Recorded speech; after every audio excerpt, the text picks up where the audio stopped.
سلام. حاملة وعندك قطيطة وقالوا لك صافي دابا جا الوقت انك تلوحيه على ود صحة البيبي. ستوب. مرحبا بك في سلسلة الفيديو الجديدة ديالي. Mama's talk.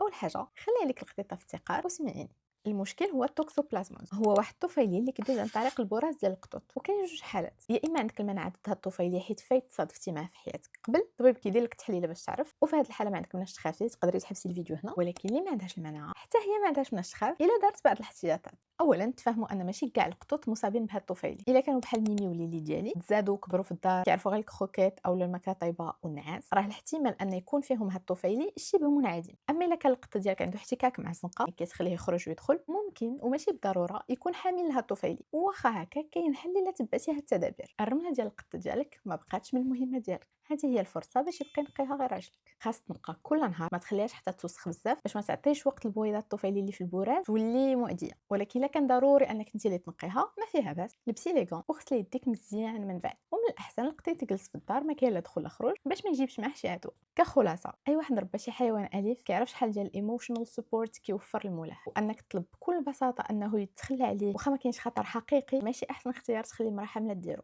احتمال انها الطفيلي يصيب المراه الحامل بانها مثلا تاكل ماكله في الزنقه، شي خص ما مغسولش مزيان، شي لحم ما طايبش مزيان، كبر بزاف من انه يجي من القط ديال الدار، خصوصا الا كان القط دي بارازيتي وكلشي في الدار محترم ليجيان وما كاينش صبابط في الدار ايتترا. ولكن الزغب ابحاث تثبتت ان الاطفال اللي كيكبروا مع حيوانات اليفه تيكون عندهم احتمال انهم يطوروا حساسيه قل ملي كيكبروا. شويه ديال الوقايه والعنايه بصحتك وصحه قطيطاتك مع الصبر، القط يبقى حداك باش يستقبل خوه او اخته وكلشي يبقى مرتاح. ومعلومات اكثر كاينين في الكابشن.